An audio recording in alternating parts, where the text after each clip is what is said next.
Easy morning here on Wisconsin's Morning News, now taking you up till 10 o'clock. So even with this fourth hour, there are still some things that we talk about that don't quite make it into the show. Amazing. So what we do, Greg Pancake Hill, he got his nickname because he used to work at the Pancake House on the South Side. So we came up with this thing where some of the things that don't make it into the show, we run that by Pancake and ask him to whip up a little something with the leftovers on a feature we call the Pancake Breakfast Special. What about breakfast? We've already had it. We've had one, yes. What about second breakfast? Tens of thousands submissions made nationwide, and the Central Division champion is right here in West Allis, Wisconsin. A question for you two: how would you rank your handwriting? Out of 10? Sure. I'm going to go... If you're thinking about it, I feel like it's not 10. Well, so my thing is, if I'm trying, it could be an 8. Yeah, but when If are you I'm not. trying to put a good signature If I'm crafting a nice thank you note to you or something. I'm 6 at best. 6 and an 8. All right, well, we're At about best. to see. We're about to see if you guys can hold up against that number. More on that later. I want to introduce you to Emmy Wolfgram. She's a 4th grader at Living Hope Lutheran School. It's a newly merged school in West Allis. So this is the first time they've ever done this being a national handwriting contest. It starts by writing the phrase, "The quick brown fox jumps over the lazy dog." Why that sentence? Well, because it includes every letter in the alphabet. So, students are instructed to write this sentence in their perfect cursive. The school then curates the best ones. Emmy Wolfgram stood out above the rest, and I had the chance to speak with Emmy, and I asked her if she thought she would even get this far. I wasn't really expecting it. I thought I might have a chance, but I was kind of surprised when I heard. I mean, who doesn't love a humble champion, right? Especially in 4th grade. Now, I also spoke to Emmy's teacher, Mrs. Mengel, 4th grade teacher at Hope Lutheran School, and who helped Emmy pave the path to the championship, so to speak, of her region.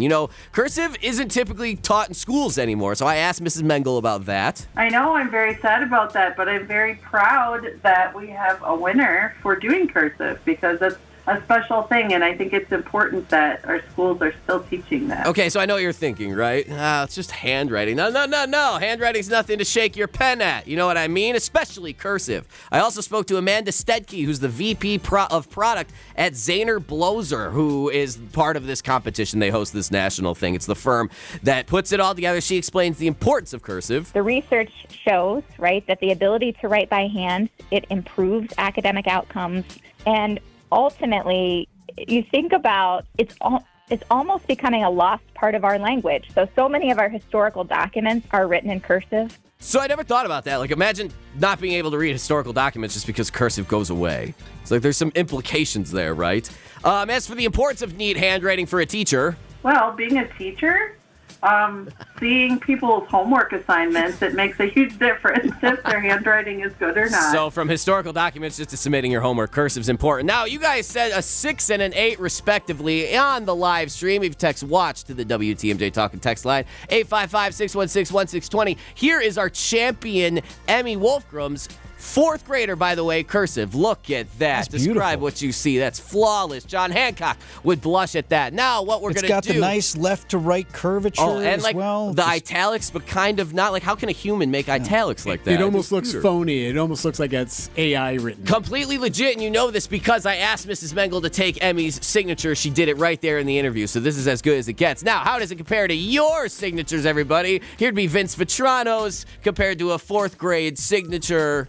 Well, Not I didn't have the lined paper. Jeez, you didn't provide What? If I asked you to write your best elementary handwriting, school lined why paper. would you not grab your lined paper? Vince's looks more... Squished. It's a little bit squished, but it's actually kind of stylistic in a little way. I kind of like it. It's compact, just like everything else over Compact, here. efficient. All right, how about Mr. Eric Billstads? Here we That's go. a mess. So it looks like a monkey wrote it with a crayon. Okay, especially compared to a 4th grade champion. Now, again, Emmy is a local celebrity, and she gets the celebrity treatment at home, right? My brother was running around asking me for my autograph, but that was about all. Okay, listen, hey, can I have your autograph, sis? This is one of the most prized autographs in southeast Amazing. Wisconsin. And now, what did you get from Mom and Dad? There was a medal and then also some certificates, and then I think that was all. Sure, but and then the parents took you out for pizza or something, right?